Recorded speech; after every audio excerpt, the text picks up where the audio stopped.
On this week's show, we're discussing Forza racing past 1 million views, 1 million players on PlayStation, 2 projects are cancelled as EA lays off Respawn staff, and your PlayStation Plus for May 2025. All that and much, much more on this week's GamerGuild Podcast.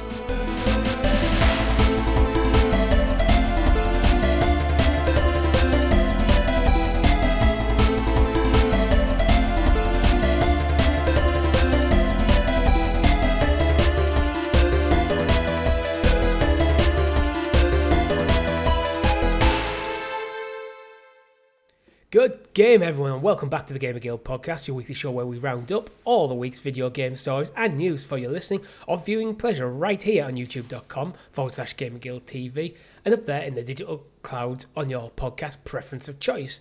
Joining me this week is Mr. Rob. How are you doing? Hello, I'm very, very good.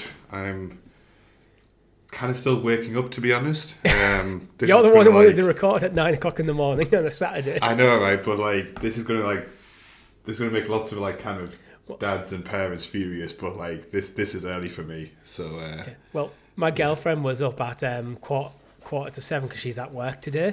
So I asked her to just get me up when she gets up to make sure I'm out of bed before she leaves.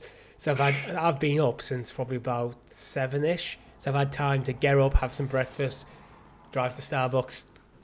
Well, aren't you the model of productivity as a mid-30s man? Well, to be honest... I'm complaining here again up at 9ish. If I didn't get up with her, I would have got up at about 8:45. I'd be sat here good game, everyone. Welcome back to the podcast. So I figured I may make the right move. This is why you do the intro and I don't. Yeah. So, yeah. You could try it next time if you want. Let's see what time it is first. Yeah. Okay. So before we get into it, we do have a great show lined up for you, but quick bit of housekeeping. Don't forget to like the video, subscribe to the channel, hit that bell so you're kept in the loop of all of our fantastic content here at GamerGuildTV, such as the Clickercast, which is meant to be every Wednesday, but unfortunately we couldn't make it this week, so we are hoping to return to that next week. Well, this week, because this goes out on Monday. So we are hoping to bring back the Clickercast. Unfortunately, we did have to skip an episode. My series of Pokemon Blue is coming out weekly nowadays on a Thursday. For members, I am planning to get some recording done of that this weekend. So hopefully you'll have a few more member-only episodes drop, which will eventually roll out for non-members. Other than that, Rob, what have you been playing? I mean, I'll just stop to kind of hop back onto The Last of Us, and without saying any spoilers, holy shit, episode 2, man. Holy shit, yeah. for multiple reasons, and not the reason that most people will jump to who've played the game. Just the production value on that episode. Yeah. Jesus Christ. Well, we have actually covered episode 2 on the Clickercast. It's episode 3 that we've skipped on the Clickercast. Yeah.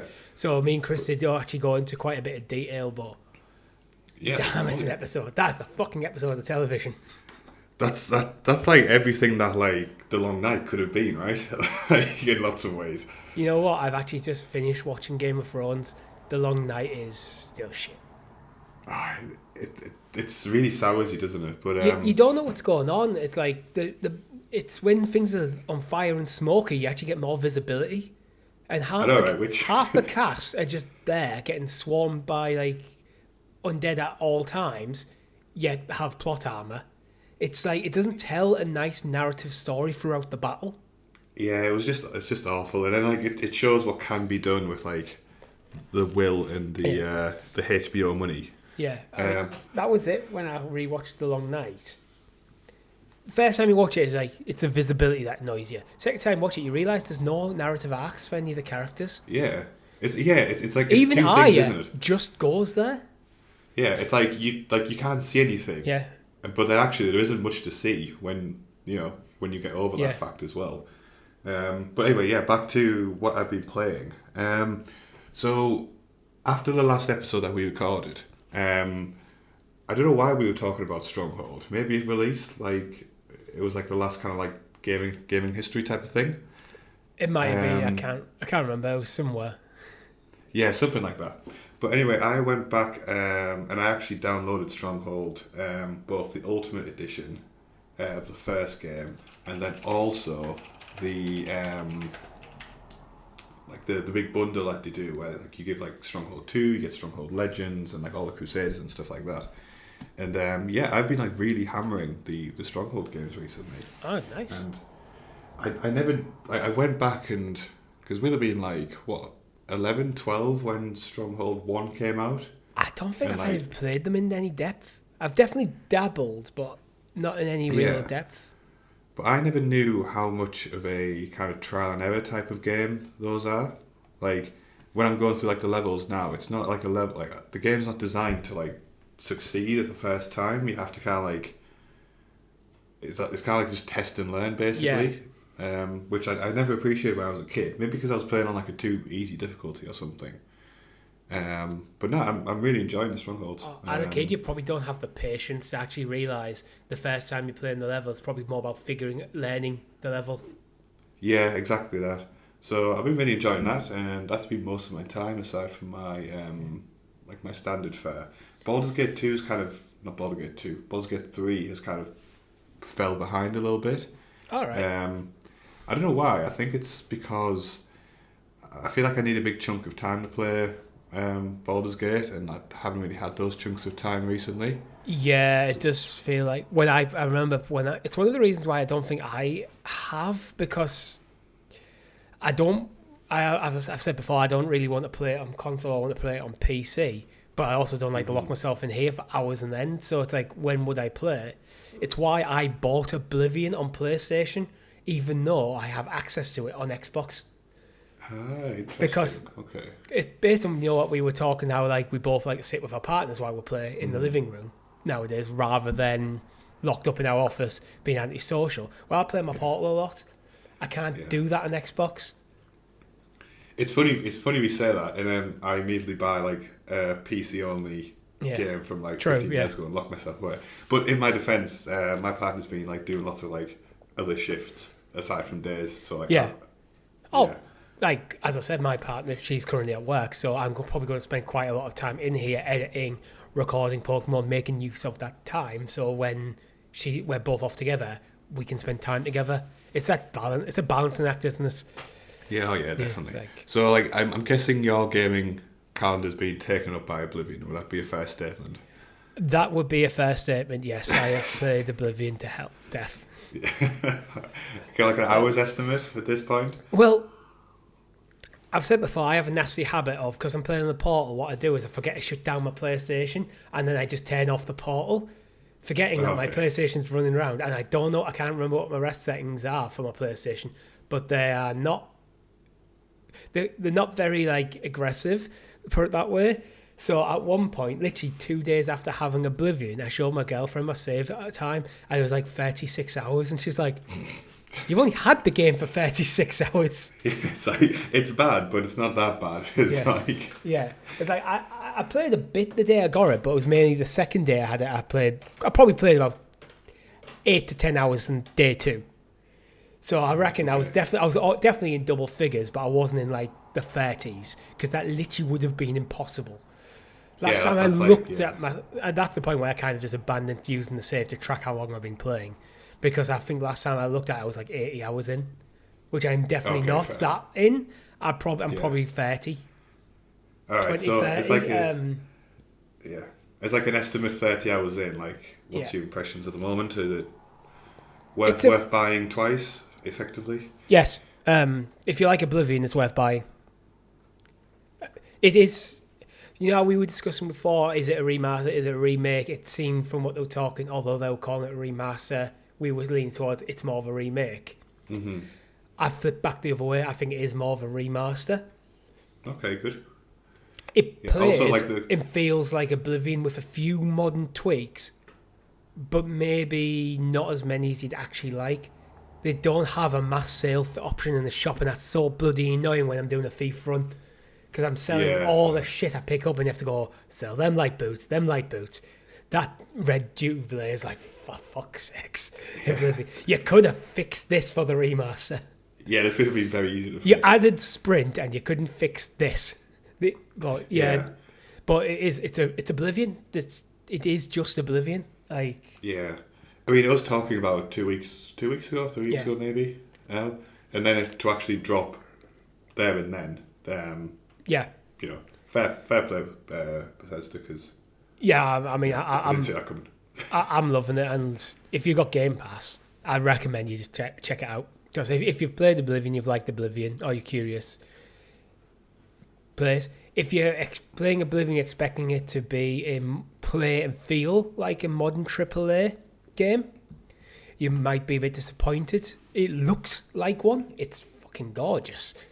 Mm-hmm. But it is still Oblivion. Like most of the stuff. That's quality of life things, isn't it? Yeah, there's a few quality of life things, but it is essentially still just the game that we played like 25 years ago. Yeah, but to expect it not to feel that way is unreasonable, right? Yeah, but it holds up well enough. So I'm more than happy with my purchase, and I am intending to get the Platinum Trophy, which isn't too bad. I looked at it. Basically, you need to do all the guilds in the main story, and that's your lot for the Platinum Trophy. So you don't need to bother. Yeah. It's not like maxing stats, no doing every bloody side quest in the world. Yeah, but you'd have done that anyway on a long enough timeline, I think. Yeah, but I think that's going to be my focus on my current playthrough. Nice. I say current playthrough. I am planning a second playthrough. I'm doing a thief. I'm doing the Thief's Guild at the moment. Then I'm going to move on to the Assassins. Then I'm going to re-roll a character and do Mages and Fighters Guild and story. This is the exact same trajectory I always take. It's always like thief, assassin, and then like the mage. I don't know, mage characters I just don't like as much as other ones. Yeah, and then once I've done the Fighters and Mage Guild, I'm going to do that, build like a combat mage, like sword and fire spells and shit like that. Then I'll decide which character I prefer playing to do story on. Nice. So nice. Lots of hours. Oh yeah, lots more to come. Nice. Cool. And I can't remember if I talked about it in last week's podcast, but I also did Platinum Split Fiction.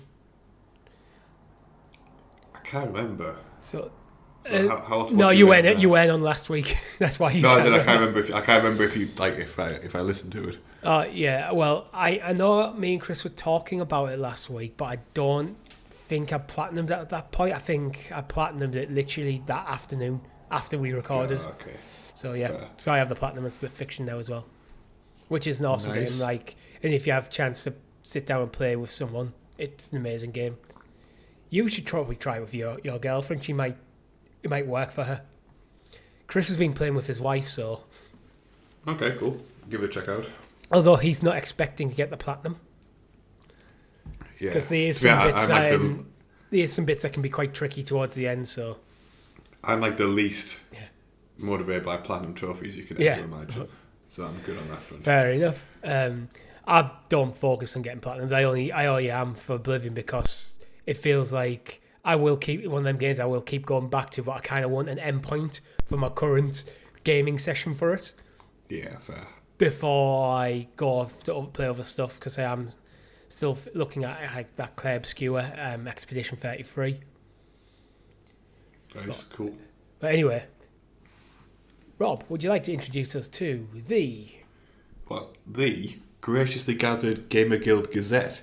Is that what you're talking about? I also call it the news. The news, and as always, the news is brought to you by our amazing guild heroes, which you can join for as little as 99p over on the YouTube channel.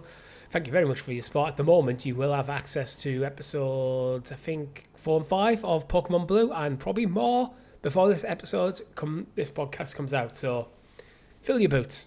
More to come. First news item, PlayStation Plus for May 2025. Rob, what is your pick of the bunch? Well, so what we've got is Ark Survival Ascended, which I can't remember if that's the first one or the second. I can't remember because they brought out Ark 2 when Ark 1 wasn't finished. But I can't remember if they actually rebranded it just to give it a different name. That's such a statement right there. They brought out 2 before number 1 was finished. Right, so Ascended is the remaster of Survival Evolved, which is the 2015 game, which is the first one. Just the fact that we have to explain that is dumb. Yeah. With that said, I did love the original Ark when it came out. So Survival Evolved. Yeah. I played a lot of that game when it first came out, but then the company's actions, when they essentially release an alpha game and then start working on number 2, that's everything that like pisses me off about like the alpha early access ecosystem. Like, so that kind of soured it. But the game itself, or at least the original, with all its flaws, because it's early access, I really, really liked. So we have that. We have Balatro, which is a deck builder roguelike game. Yeah, so Balatro was a Game of the Year contender last year. So it's one of them, it was a bit of a sleeper hit that got a lot of praise. And basically, I'll read the blurb from the PlayStation blog. In this poker-inspired roguelike deck builder, what a statement. It's all creating powerful synergies and winning big. Play illegal poker hands, discover game-changing jokers, and trigger outrageous combos in this roguelike strategy experience. Combine valid poker hands with unique joker cards in order to create varied synergies and builds, and enough chips to beat devious blinds, all while uncovering hidden bonus hands and decks as you progress. You're going to need every edge you can get in order to reach the boss blind, beat the final ante, and secure victory. So it's one of them that seemed to come out of nowhere. I think it's a one-man team made it, but there was a lot of controversy because he was hammered by legal things with him being gambling, where there's literally no gambling in the game. It's just poker inspired, where loot boxes and things like Fortnite are not classified as gambling when you're literally putting money down for a chance of getting something. Right, okay. So there was a lot of legal stuff, but it was genuinely highly praised last year in Game of the Year conversations. I think it won Indie Game of the Year at the Game Awards. Kind of very, very well revered. Okay. Well, yeah, you've sold that on me, to be honest. Yeah. I've never played it, and I don't fully understand it, because it's one of them I feel like you need to play to understand. Yeah, the genre and format isn't like speaking to me, to be honest, but if it's that your type of thing, it's probably a good shout. I might actually give it a go. Like, I haven't yet, but it feels like because it's so well revered, I might have to dip my toe into the waters there. Yeah, just give it like half an hour to an hour or something. And then the final game we have is right up my alley anyway, and it's Warhammer 40k Bolt Gun. Now, I've never played this kind of I've never played Bolt Gun, but everything I hear about it gets really kind of solid reviews. So essentially, for people who kind of are a bit out of that ecosystem, it's like any Warhammer 40k game. You're playing a Space Marine, and it kind of takes you back to like the 90s kind of retro shooter vibe. Same grimdark universe that everybody from the franchise will be familiar with. And yeah, from all kind of consensus, it's a really solid, just simple like retro shooter. So yeah, this is what it's a 2023 game, but looks very, very visually inspired by the likes of the original Doom games. Oh yeah, 1,000,000%. Like that's the perfect summary of it, I think. Although the gun is off to the side rather than centered, so I will give it that. Yeah, it's because the Space Marines and they don't have to like aim like normal. They don't aim like this down the middle. No, like they're barely human gods of men. The Emperor protects. If I had to pick one, and I would pick one based on, I think Ark Survival Ascended speaks to me and my genre preferences. But I would go with Bolt Gun just because I haven't played it, and it's a really good opportunity to jump into it. Yeah. And I'm getting back into like Warhammer at the moment. So interestingly, I just glanced at the Metacritic for Bolt Gun while you were talking. It's a bit varied in platform. Oh, Xbox Series X, based on 7 critics, is getting an 84. Solid, very solid rating there.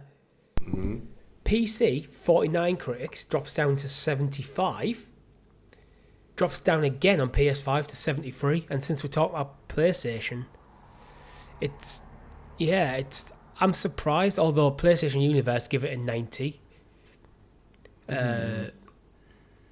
Is there any like Push Square give it a 60, and then none of the other outlets I actually recognise. I feel like it's more heavily reviewed on PC. Interesting. Mate, I don't know. When I see variations like that, I tend to think there's like either controversy around it or like there's some anti-piracy. That type of stuff. I don't know. It's because usually I find the critic reviews are fairly solid between platform, a little bit of variance, but it's weird to see one platform be like 10 points higher than the other two. Yeah. I mean, the number of reviews is skewed, so it might just be a case of there's a lot of reviewers on Xbox who are totally into Warhammer and totally into the style of game, so it's maybe artificially inflated. Yeah, true. Or the reverse could happen. I mean, GameSpot give it an 80. I believe they played on PC. So I'd say it's probably an 8 out of 10 game, which, to be honest, I think is fairly good for what looks like actually a really, really fun shooter that doesn't take itself too seriously. It's a PlayStation Plus game, so if you have PlayStation Plus, you've got it. I'm going to chalk down all the bad reviews to heresy. Yeah. And then, Yeah, looking at it on Steam, Tech Radar 8 out of 10, IGN France 8 out of 10. Not sure why it's specifically the France one they put in the poster, but they have. Maybe IGN US give it a lower score, but I think it's fun to be had. But weirdly enough, for me, if I had to pick one of these games for me to play, it probably would be Bolt Gun. Because while I do like survival games, I tend to play them for maybe a night or two, then never go back. Yeah, what was that one we played? Was it Valheim? Valheim, yeah. I love that game. I had so much fun, and then never played it again. I think I got past the first boss, opened up the second biome, and then it's right, I'm done. Yeah, exactly that. But the part of me is I don't want to get sucked into that kind of game. I don't want this game to take over the hobby entirely. I like to maybe play a game for maybe 50 to 150 hours, then move on to the next thing. Where something like Ark, you can spend 500-600 hours easy. Oh yeah, very easily. Yeah. I've probably dumped that amount of time into something like 7 Days to Die. So I personally, given out of these three, I would play Bolt Gun, but I think Balatro is probably the best choice based on reputation.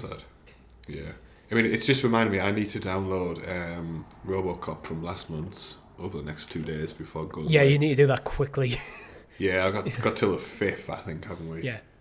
Yeah. Yeah, I never actually mentioned these are the essential games, but everyone knows that the first few games of the month are the essentials. Yeah. So what would you rate this as a month then? Because I know we've had a bit of hit or miss from my perspective. I think this is a hard month to rate because I think all three games are very, very subjective in terms of if you like them or not. Because Balatro, while it got universal acclaim from critics, might just be something that you're just not interested in. If you're not interested in card games or roguelikes or deck builders, Balatro's just not going to be for you. Yeah, it's like an Oscar nomination movie, yeah. Right? Very, very good, but also it's objectively an amazing game, but subjectively you might be bored as hell playing it because I'm not sure I would be into it. Yeah, Bolt Gun, I think, very much lines on a bit of nostalgia for Warhammer 40k and for traditional first-person shooters like the likes of Doom and things like Wolfenstein of that that era. Mm-hmm. So if you were very much a modern sensibility style of gamer, might not be up your alley. An Ark being a survival game, just very much a niche as well. So I think all three of these games fall into very clear, defined niches. So I'd say, I think that's fair. I think it's an absolutely fine month. Yeah, I mean, from my perspective, I think it's fine to great, punching, depending on your preference in gaming. Yeah, this is the thing. I think it's punching probably heavier than average, but also I can see how people with unrealistic expectations for what this is, like what PlayStation Plus is, will be like, oh god, there's nothing like I can immediately recognise. Yes. For me, I recognise all three of these games, but they're again Gaming Podcast. Mm-hmm. I'm not in any rush to play any of them, but I do respect all three of them. Yeah, I think for what they do. And sometimes I think it's like me with Soulsborne games. They're not for me, but I do respect them. I get a bit frustrated when every game becomes a Soulsborne game. Yeah, but agreed. I'd get frustrated if every game became chess. Chess is quite popular in like kind of like the... Chess has gone... Not mainstream, is it? But it's like... All the hipsters playing chess. It's like it's hipsters and now influencers. Like, do you like when like there's a big boom when like influencers like discovered you can go to the gym. Are they trying to appear like intellectuals now? I think so. Yeah, it's just really cringe because it's think when people do things purely for Instagram, I think it's cringe. Me and my girlfriend, oddly enough, we're going to Paris in a few weeks. We're talking about like how Instagrammers will literally, we saw it in Rome. They turn up in just like tracksuit bottoms and stuff to like a monument, get changed on site into the proper fucking ball gowns and stuff and the high heels, spend about an hour taking photos and get changed out of it, and they've not even looked at the bloody thing they went to see. Yeah, it's more about being. Yeah, I do find it pathetic. It's like it's more about being seen to go to these places rather than going to these places. Yeah, it's not my. But yeah, nothing wrong with looking good, nothing wrong with taking photos at places, but it's when you're going purely to a place for a photo shoot. I just don't get it. Anyway, Borderlands 4, we got a state of play. Neither of us have watched it. That says something in itself, I think. Yeah, so let's talk about just our expectations for Borderlands 4, Rob, before we get into the nitty-gritty of some of the information from the state of play. Where are you currently sitting with Borderlands as a franchise right now? I mean, I used to love like the original Borderlands, and I loved it because it was new. It was like in a format which I guess we were coming out of that like kind of grey shooter palette. It was vibrant. It took liberties with the art style, which is a great decision in hindsight because it still holds up to this day. It added RPG mechanics to a shooter, which wasn't popular then. Yeah, so like back like when the franchise was emerging, like I was super into it.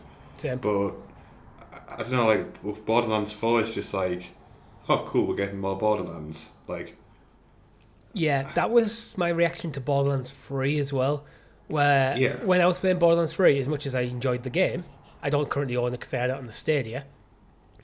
I've just felt like it's not as good as Borderlands 2. The narrative wasn't as engaging. The characters just went... It very much felt like they've took that kind of blueprint from 2 and made it again. It didn't feel like it elevated. I was looking for an elevation of what 2 and the pre-sequel did. Because the pre-sequel, where I think that stood out, is like the low gravity stuff. I remember bouncing around the moon thinking this is fucking amazing. And obviously it's the foundations of Handsome Jack. Yeah, exactly that. So like, I don't know, like with number 4, I'm just like, it's not doing enough new stuff for me, or at least like that's the perception of it. And like, like the movie flopped, and that didn't go well to kind of bring new players into like the franchise. So I'm just kind of like, it's fine, it can exist. Like, I'm sure like the diehards of the franchise will like having like a fresh shot in the arm, but I think I'm ready for like other stuff now, to be honest. I feel like what I want from Borderlands is a true evolution of the format. Not cast aside everything that Borderlands is, but don't just make another game in the series. Which I think brings us on to what was announced. So I'm going to read from Games Radar, because they have a nice breakdown. So, first bullet point, Gearbox said Borderlands 4 isn't an open world game, but it sure looks open world to me. This is, again, reading from Games Radar. Tons of aerial movement, no need to pick up a mission for many surprises, and your own vehicle on command. Is it or is it not an open world? I mean, if it walks like an open world, it talks like an open world. You know, feels pretty open world to me. So Randy Pitchford said he wouldn't use the term open world since it comes with a lot of baggage that doesn't apply. It's without seeing... I mean, could he be splitting hairs? Do you like in the way like Uncharted had those like open world, but not really open world kind of elements to it? What I think it might be is if I think Borderlands 4 isn't just set on Pandora. If it's set on a few different planets, each biome you go to might be open world, but the game isn't a true open world game because you go through loads of screens and stuff. Yeah, or he might be just trying to distance it from the likes of a Ubisoft open world where you get this massive open world filled with random collectibles that are there. Yeah, I think that's a fair comment. So I'm not quite sure what he means, but this is sometimes where I feel like we need a council of video game developers who make like properly defined terminology, like. God, imagine the concentration of like. Just to agree on stuff. What is a roguelike versus a roguelite? Have these kind of clear definitions. So basically what you want to do is you want to take like the worst commenters from any comment section on a gaming publication. You want to lock them in a room together to argue about semantics. No, I'm not using twats like us. I'm saying we use game developers, game publishers, and actual journalists to agree on this terminology. You can't put them in a room. You can't put them in a room together. They'll just spend the entire time like not making eye contact with each other. Yes, you can. It's called GDC, Game Development Conference, every year. Do it there. Once a year, anyone who's there can apply to be in this meeting where they go through terminology and where they feel like definitions need to be made, they make them. So they all have to wear like cloaks and stuff. It happens in there. It happens in the industry I work in. Like, people have to define this shit so we all agree. Stuff. Anyway. Moving on to the next bullet point. Borderlands 4 made huge changes to guns. We basically have 5 weapon slots now, which I think before, did you have 4? And they're 3 new manufacturers, plus modded guns with licensed parts combos. So I feel like that's where we're starting to see a bit of an evolution come into play. More manufacturers, I think, is a good thing. Gives more variety, because all the manufacturers. That's one thing I can always say about Borderlands. Every manufacturer in the game for weapons has its own kind of identity of how the guns behave. Yeah, I agree. Or misbehave. So more manufacturers is good. Licensed parts feels like you can get like aftermarket parts, so you can now start modding weapons a bit more. Yeah, I mean, like licensed parts to me like shouts like collabs and stuff, doesn't it? Yeah, I should say licensed parts is in quotations. So they may not be officially licensed. Yeah, inspired. Let's use that workaround. But if you're able to modify your weapons in Borderlands using parts from different manufacturers to add to, there could be some like absolute craziness happen here. Yeah, it'll always be fun to play like that mechanic in the first like 6 weeks of the game coming out, because like there'll just be some like hideously broken combinations that like people uncover, which like are just like the power creep on them is like so insane. Yeah. So that'll be fun to see like the fury that unleashes. Yeah. They've overhauled the drop rates and loot across the game, because they've admitted that in Borderlands 3 legendaries drop too often, which is actually a bugbear of me in a lot of games. A lot of games where you have things like common, uncommon, epic loot. It feels like you get to a point where things like epic loot and legendary loot is so common, it makes everything else not viable, and you get like unique items that are just dropping left, right, and centers. Like, it doesn't feel special to get them. Yeah, like I think that feeling for me peaked around it'll be in Odyssey, I think.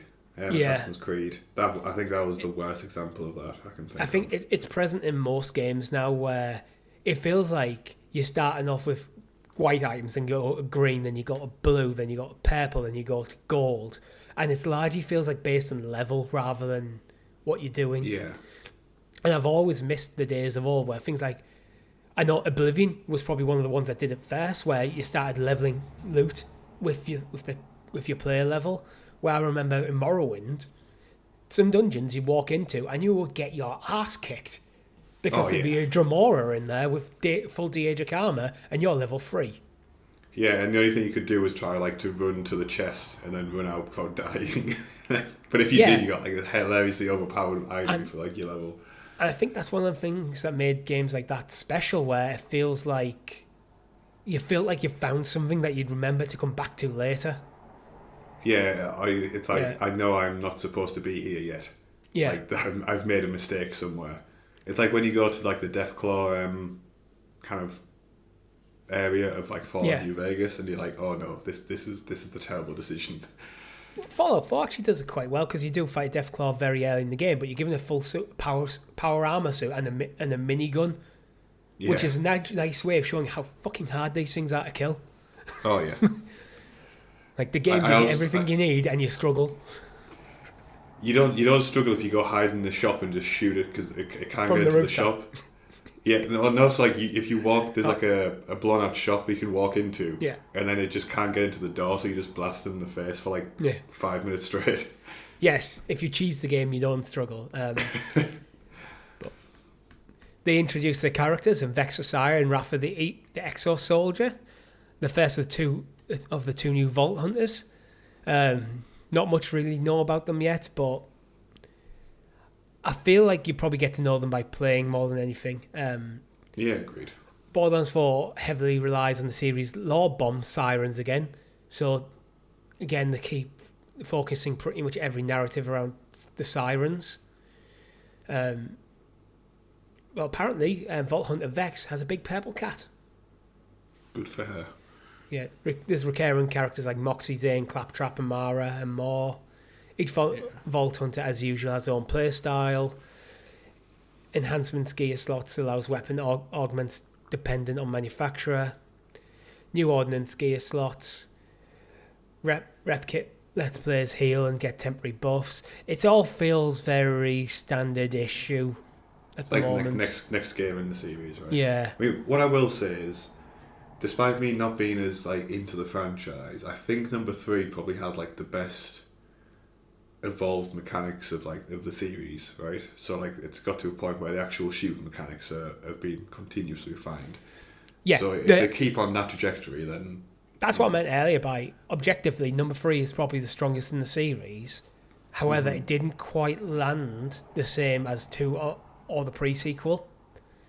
I think part of that is narrative, part of it is the uniqueness of them games.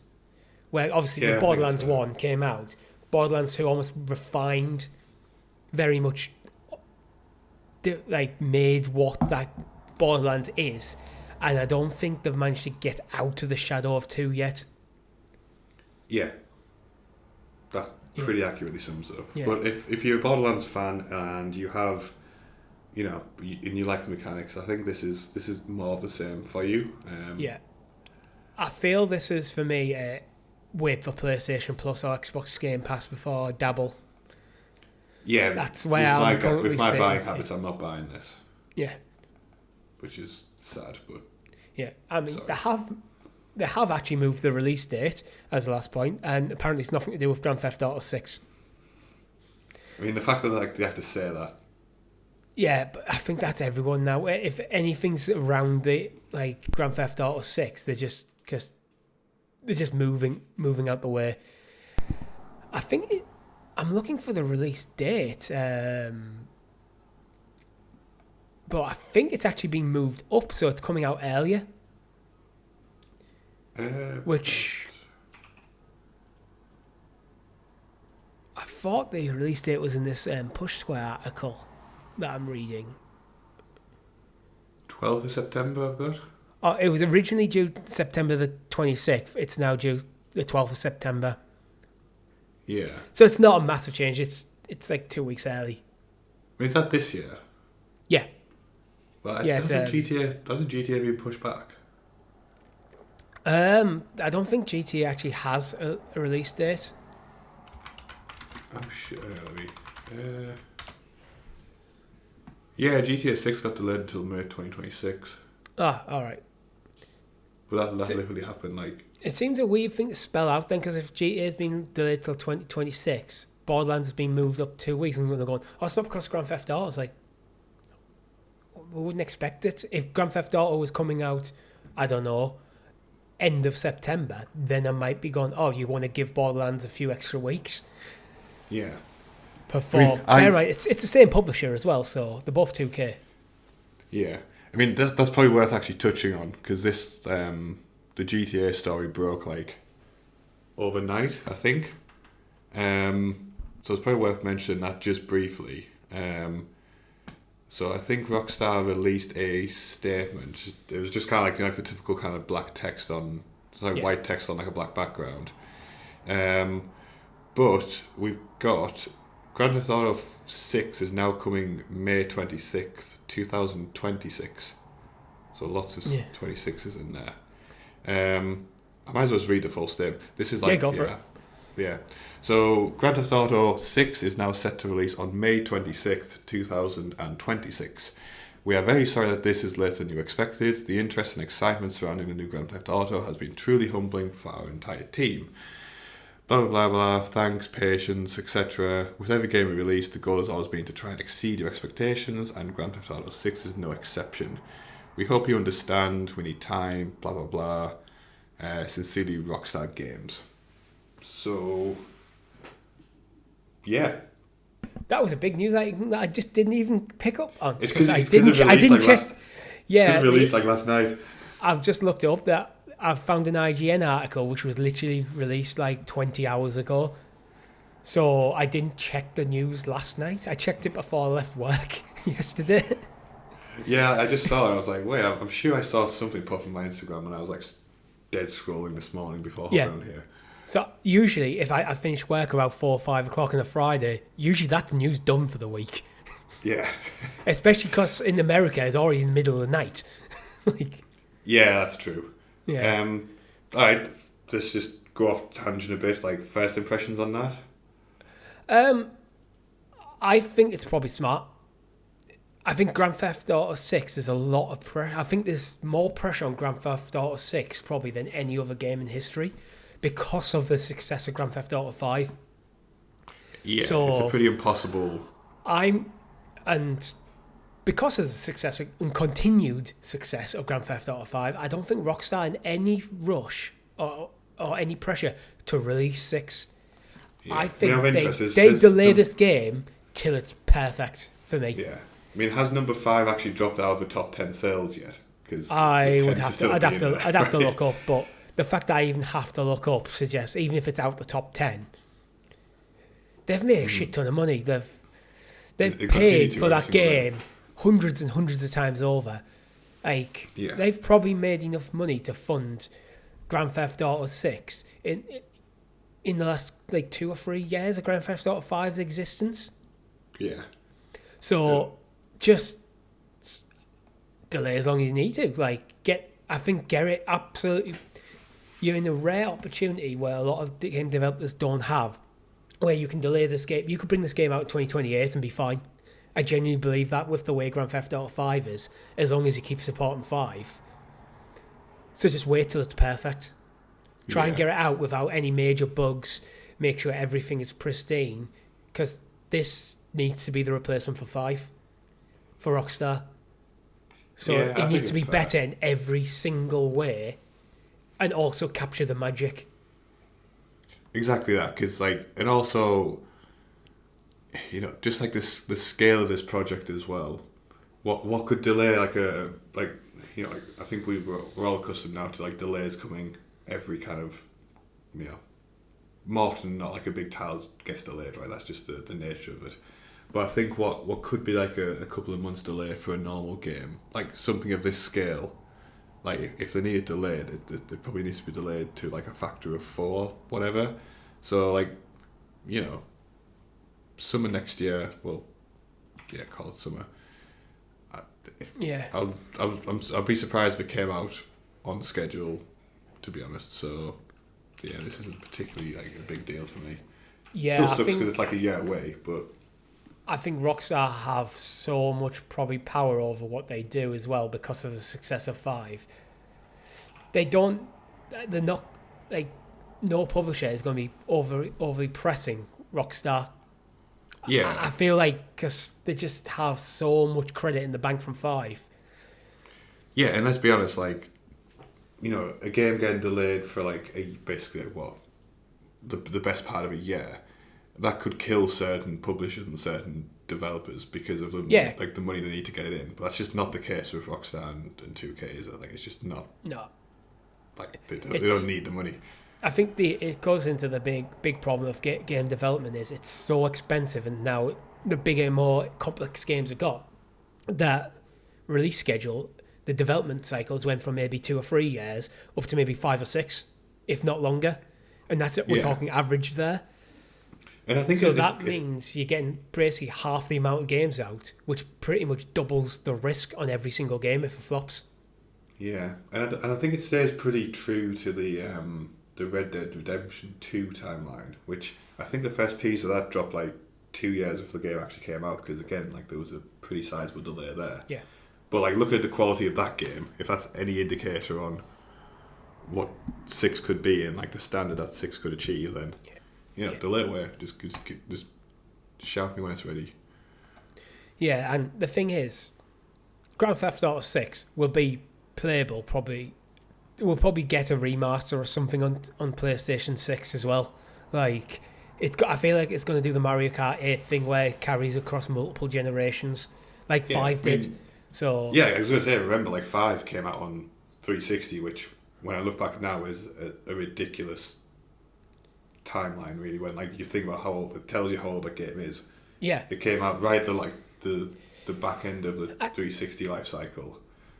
That's an interesting thing to get into, because with Grand Theft Auto 5, it was originally a single player game. Mm-hmm. Then they brought out Grand Theft Auto Online. Do you think 6 is going to be basically Grand Theft Auto Online 2?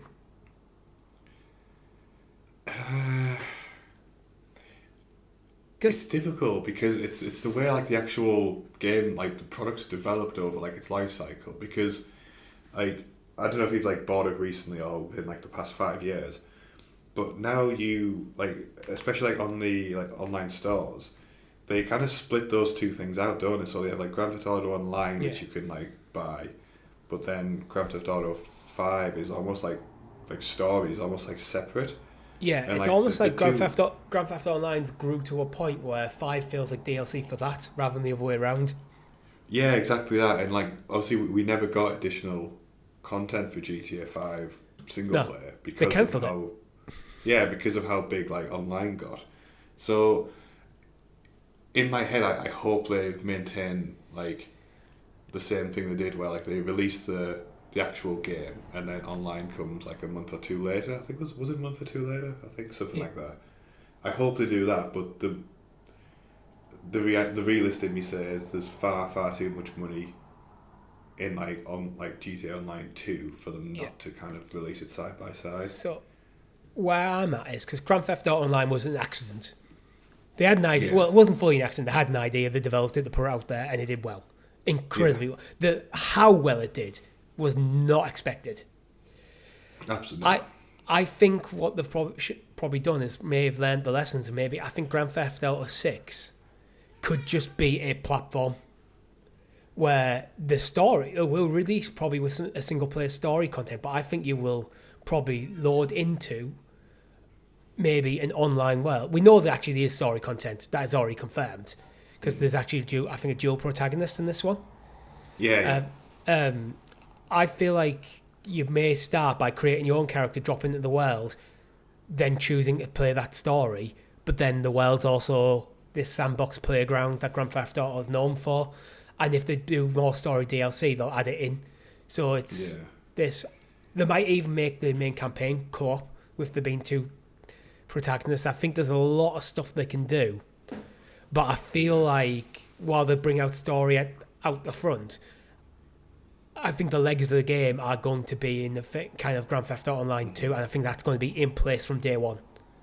Yeah, I think so. The thing is with online too, though, it depends what the theme of GTA 6 is. Because if you remember when GTA 5 came out, we were on the back end of the the financial crisis, and the game was kind of being an entrepreneur and doing all that type of stuff. That was very much coming into fashion, and all that game was basically about was the kind of accumulation of wealth and greed to times up to 100, and that made that translated really well into an online kind of rags to riches kind of theme. But I don't know what the theme of number 6 is going to be. I think it's going to be more kind of socially driven. I think it's going to be driven the big social political stuff of the last maybe 5-10 years. Yeah. So I'm not sure how well that would translate to. I think it's going to probably be things like the resurge of racism, especially in America under things like Trump. Yeah. And then again under Trump.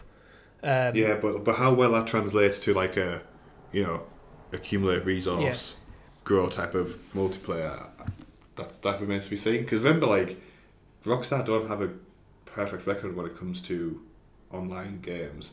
They blew it out the park with obviously GTA, but Red Dead Online was a complete miss. And I think that came down, a lot of it came down to the themes and stuff of those two, the difference between those two games. Yeah, I feel I've always felt Grand Theft Auto is more of a sandbox than Red Dead. Red Dead is more of a cowboy simulator.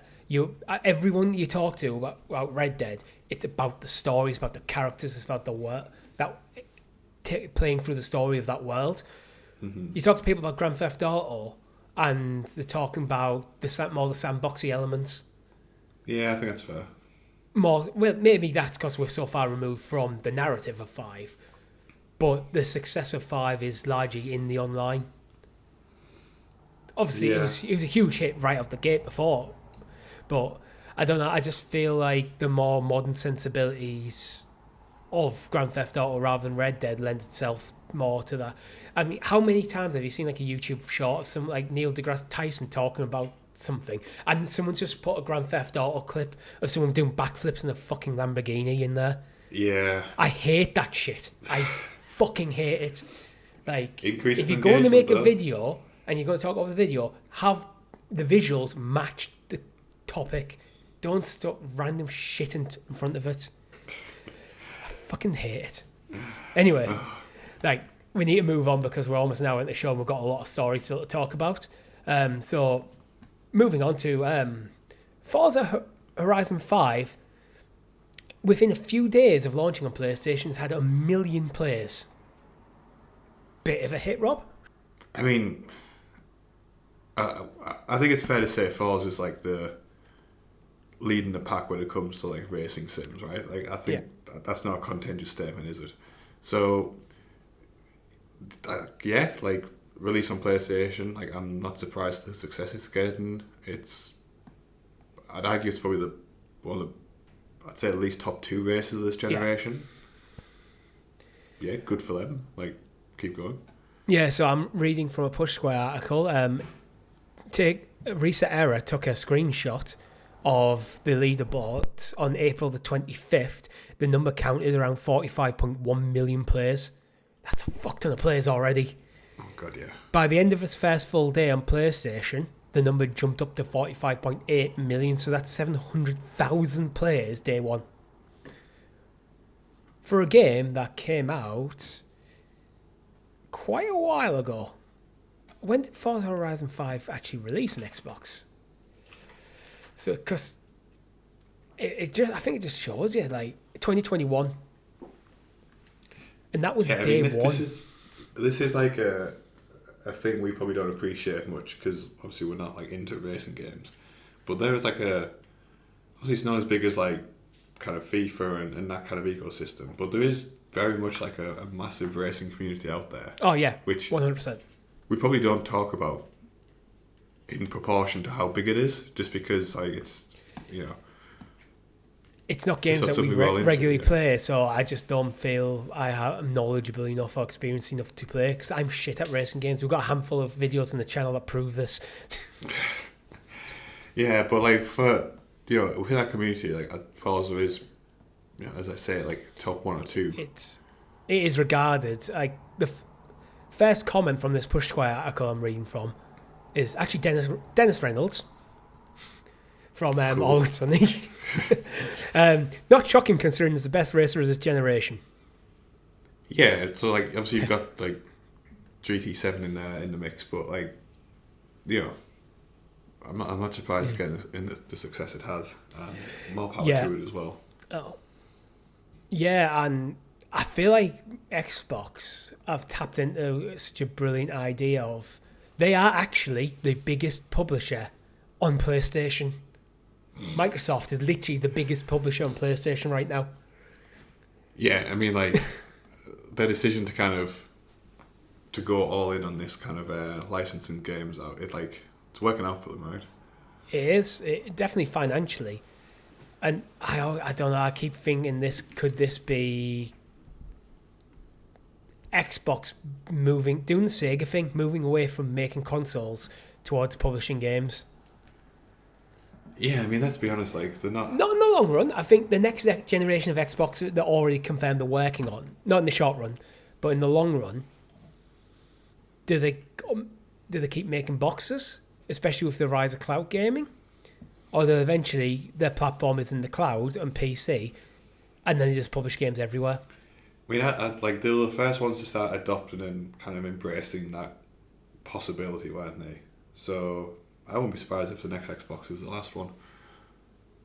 I think I'd probably say it's more likely than not, to be honest. Yeah, that's where I'm at. I think I've said since we started the Sounds of Stadia, I feel like Xbox will eventually get rid of the Xbox because they were one of the biggest proponents of cloud gaming. Still are to a degree.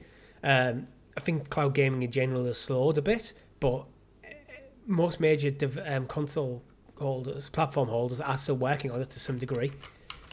So I feel eventually gaming, not as soon as I thought it would happen previously, but I think by the time we're looking at PS7, PS8, I think Xbox is cloud only.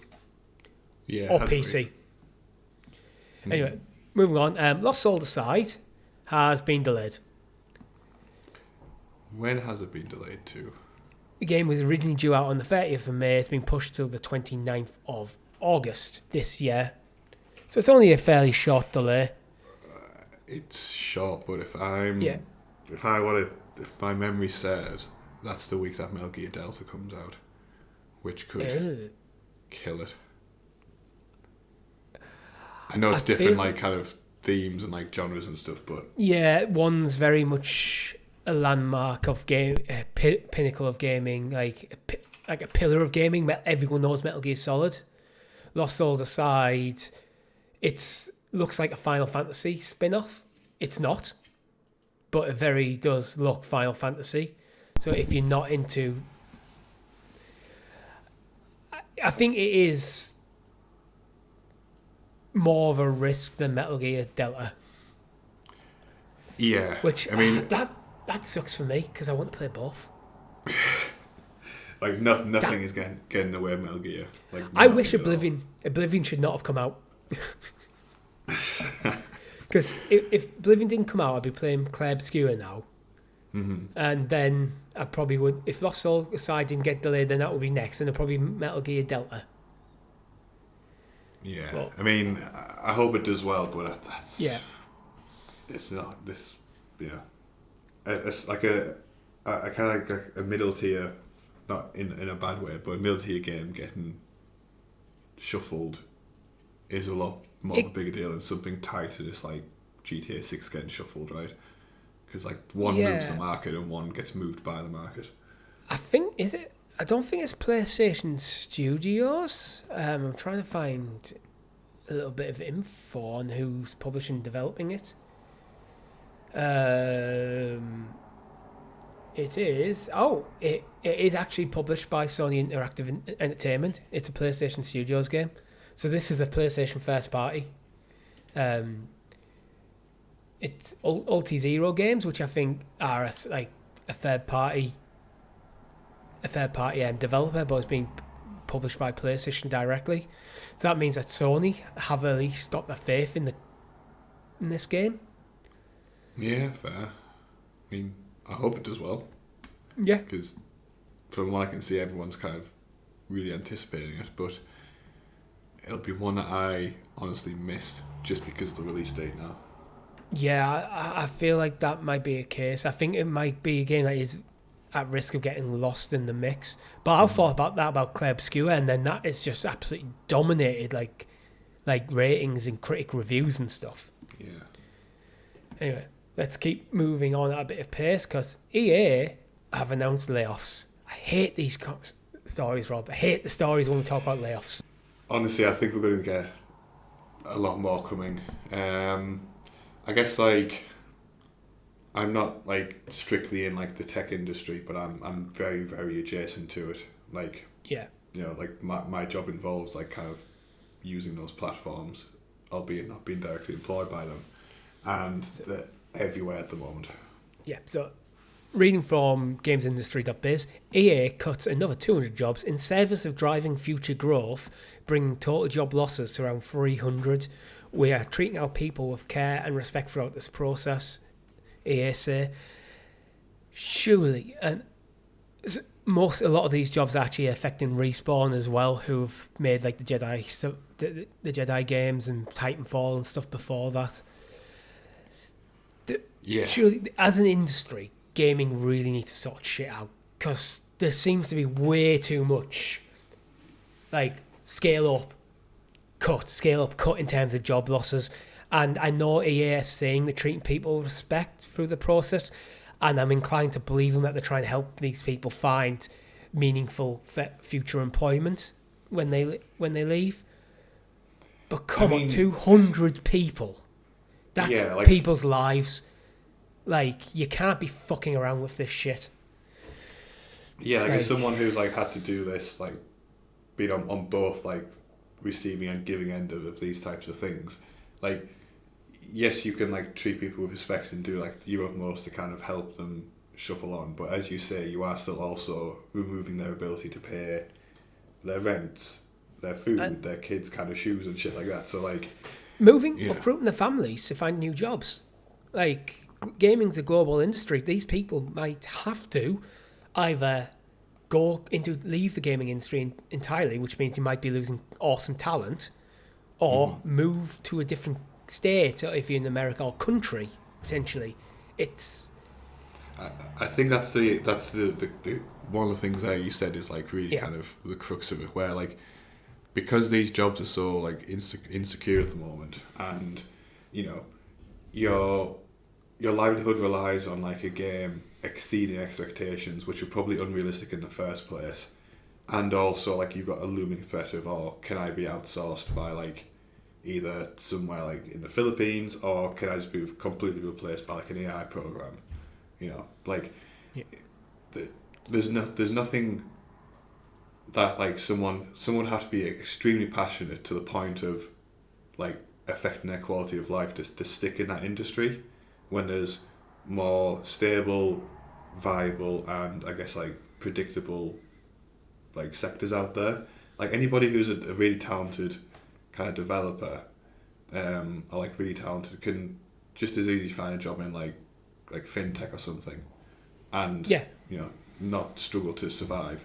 So depending you what your lose discipline is, because game development is like a multi-discipline thing. So if you're working on the coding side, you can pretty much get any IT in the world if you've worked on a big game, probably, because you've got that experience. Yeah. Art, if you're an incredibly talented artist, take your pick of where you want to go. Same with music. Like, if you're the talent at such high level where gaming is, especially from a company like Respawn, we're not talking about. We're talking about people probably at the pinnacle of the craft. Like, agreed. I don't know. I feel like these stories happen way too frequently, and the numbers of people losing their jobs. It's not like, we've had to do a restructuring. Unfortunately, we've lost 10 people.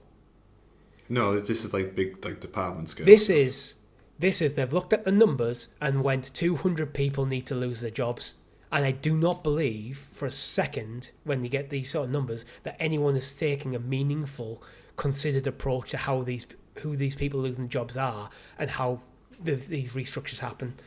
I think it feels I am talking from the outside, it feels hack and slash. Yeah, but that's like kind of standard for the industry at the moment, so... Which is a problem. Yeah. I think it's one of the biggest problems in the gaming industry because it makes it less appealing for people to go into. Yeah. So it sucks, like, obviously, like, hopefully these people can find alternative places to work and stuff, but it will affect project quality as well. Like, that's inevitable. Yeah, well, talking about projects, Respawn on the back of this have had two projects cancelled.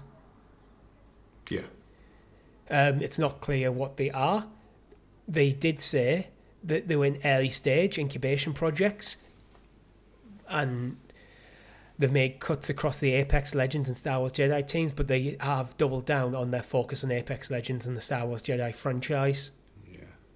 Which is good, but also means that like you're kind of strangling new IP coming out. I was about to comment on that. It's like it's doubling down on what's successful, but Star Wars Jedi and Survivor, Jedi Fallen Order, kind of came out of nowhere when Star Wars games was at a pretty low point, and EA was at a low point, and kind of redeemed EA's reputation. But now they're doubling down on what works. That's the problem Ubisoft, I think, have made too many times. Yeah. Agreed. Not taking enough risks. I think we need to see bigger publishers taking risks in their IP. So. Claire Obscura, that's I think it's a 30 person team. And it's currently odds on Game of the Year. So, I don't know. What lies the future of EA? Yeah. I don't know. I do hate these stories. But anyway, moving on. Quick story: Far Cry 4 is still being supported, which is nice to see, with a 30 frames per second patch on PlayStation 5.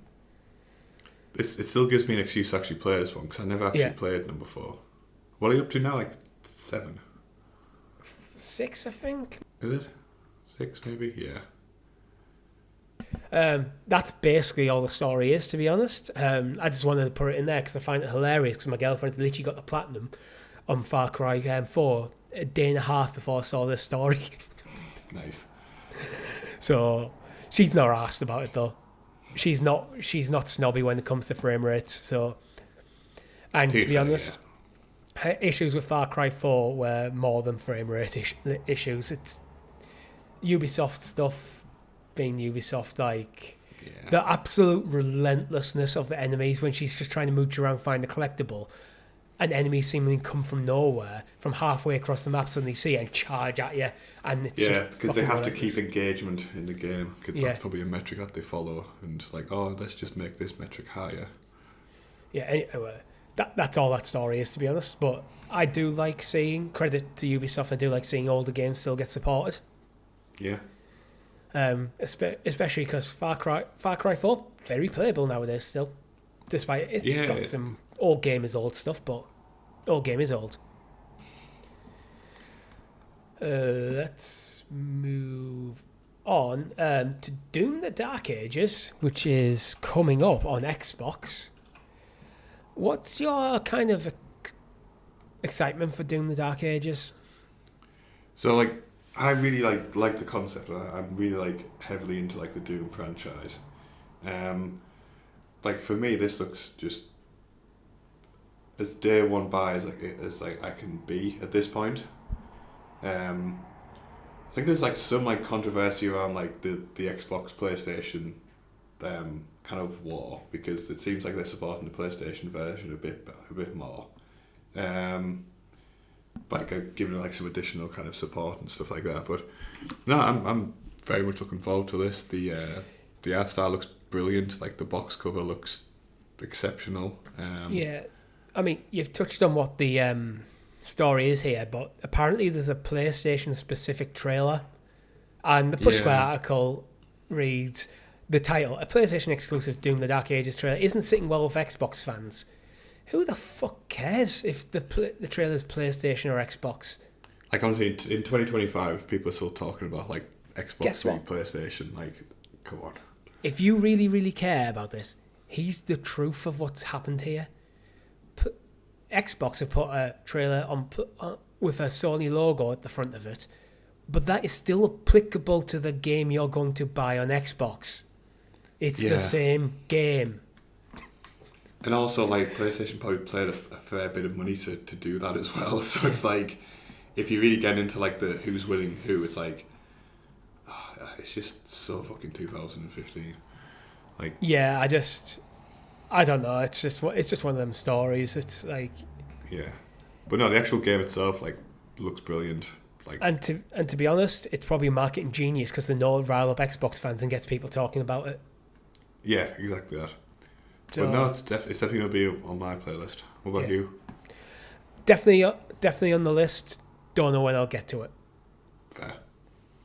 There's just so much awesome games coming out. Like, I can't play them all, and I tend to make a decision spontaneously. Like, Oblivion was a spontaneous decision. I was pretty much wrapping up Pokemon, and then Oblivion Shadow dropped and went bye. Yeah, like, this is the curse of gaming in your 30s. It landed at the right time for me, Oblivion. Yeah. A week later, and I probably would have been playing Claire Obscure. Yeah, but it's sheer luck as opposed to planning, isn't it?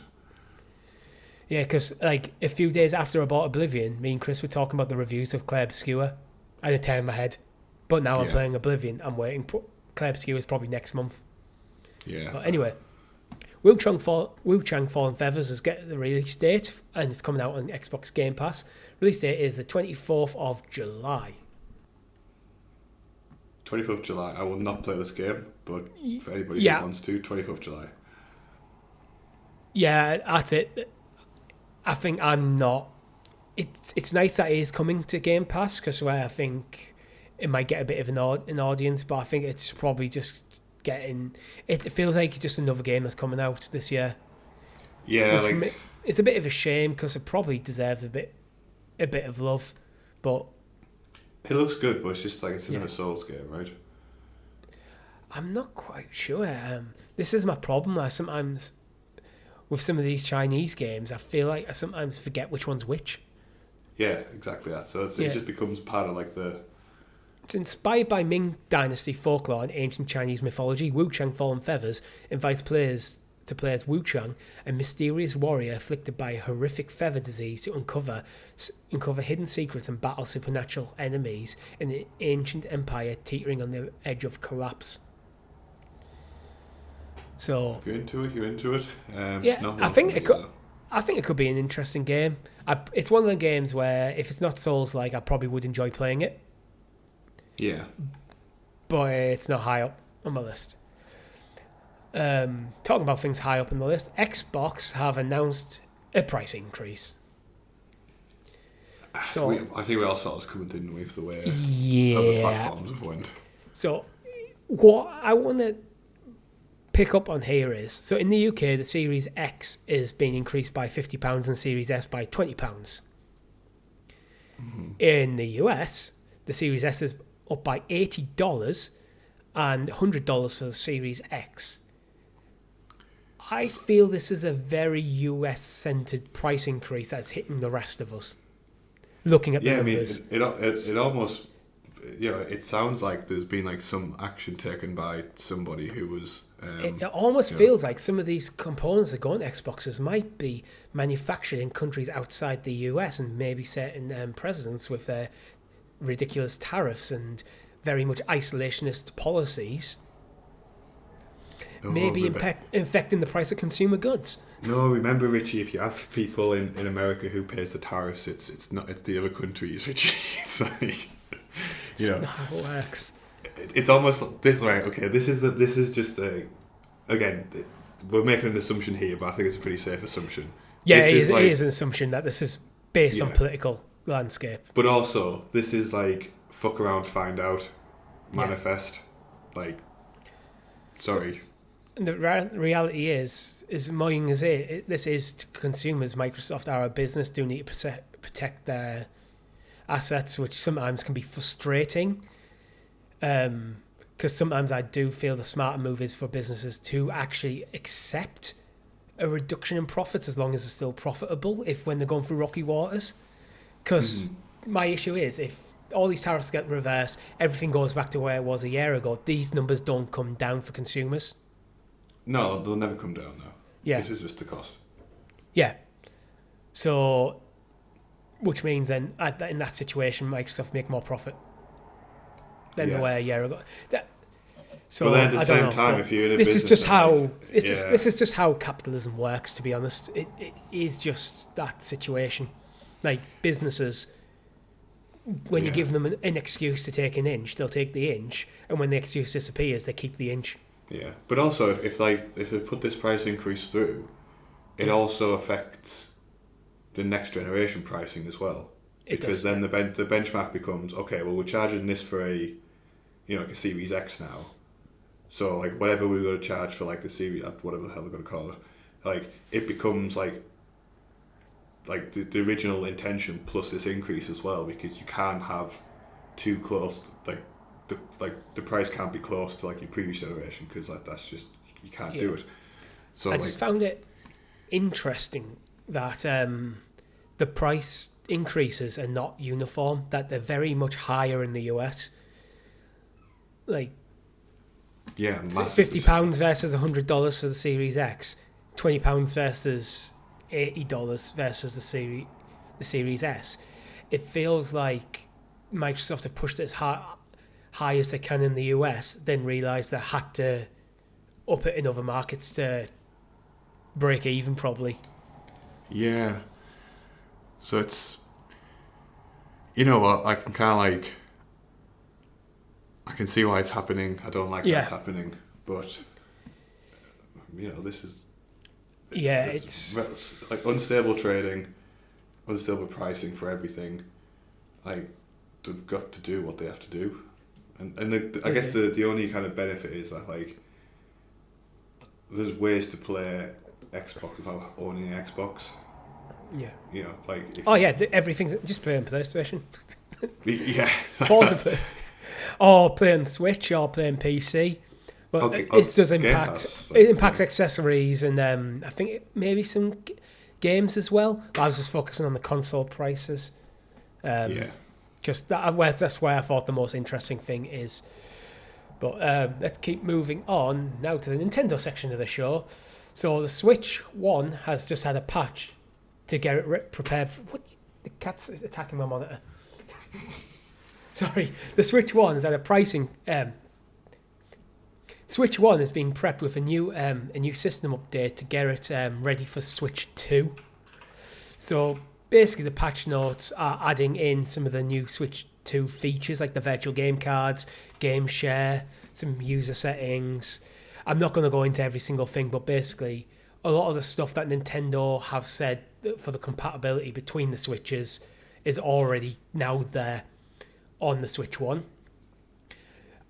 Apparently there's been there was a few error codes and stuff, but apparently a fix has already been deployed very swiftly. So, yeah, good news. Nintendo are actually very proactive in getting this sorted. As someone who's not involved in the Nintendo ecosystem, I could appreciate this, but I'm also jealous. Yeah, jealous? What? Well, you don't get this type of proactivity in the PC system, like ecosystem, most of the time. Yeah, but you don't also have discrete generations. Yeah, fair. You could argue graphics cards are your discrete generations, but it's more continuous. But moving on, Elden Ring. Just want to touch on it briefly because it is announced to come out for Switch 2, and Night Reigns DLC is due soon. It's past 30 million sales.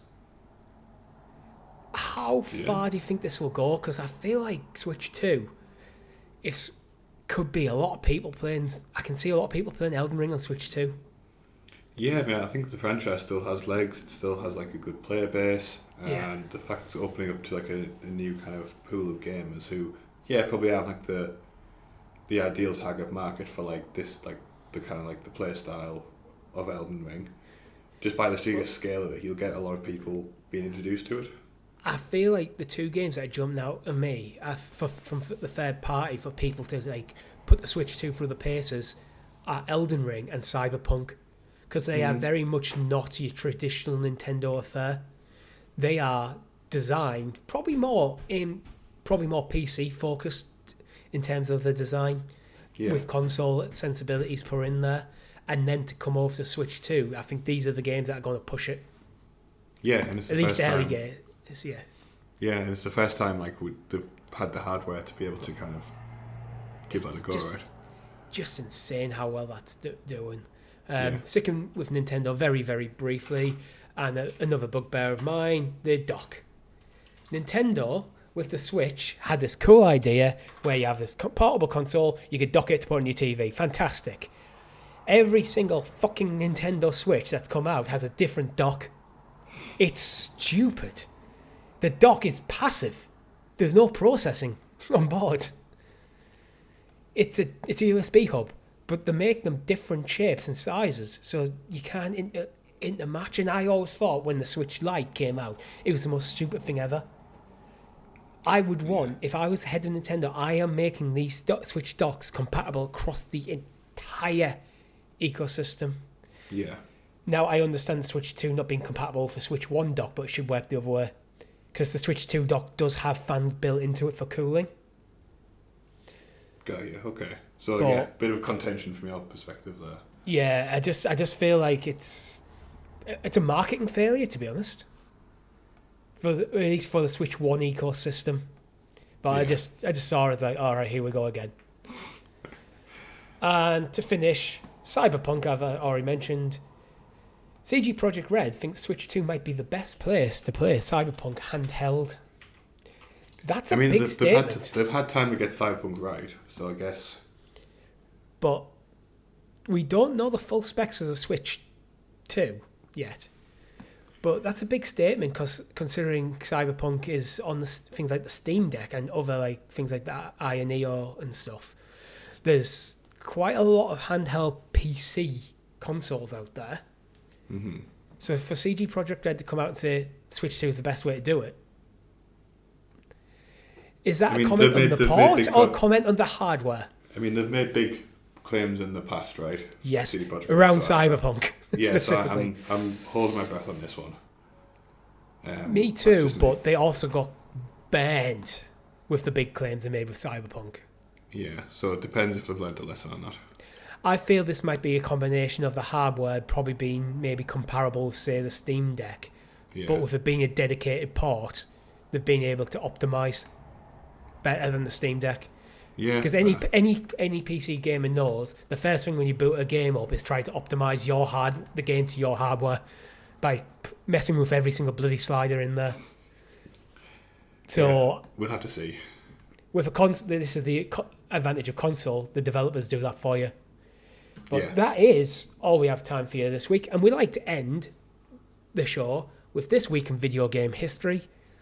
Starting on May the 3rd, Rob, is anything jumping out to you?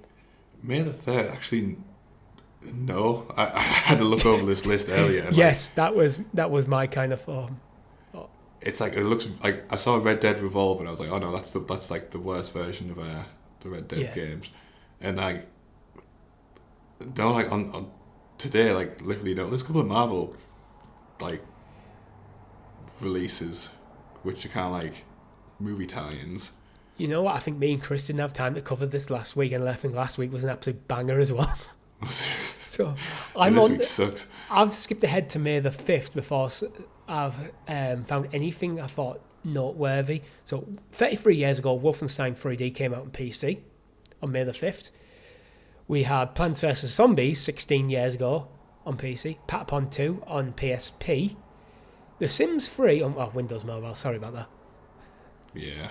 That one's not worth mentioning. Wolfenstein The Old Blood 10 years ago. Good game. Really good game. Yeah, but no, it seems like a pretty flat week for me. Yeah. Nothing much. You get weeks like that. Yeah, never mind. That is the end of the show. Thank you very much for watching. If you liked the video, make sure you hit that like button and subscribe to the channel and hit the bell so you get in the loop of all fantastic content. We hope to return this Wednesday live with the Clickercast at 8 p.m. or British summertime. Thank you very much for watching. My name's been Richie. And I've been Rob. GG everyone. Goodbye. Goodbye. Thank you.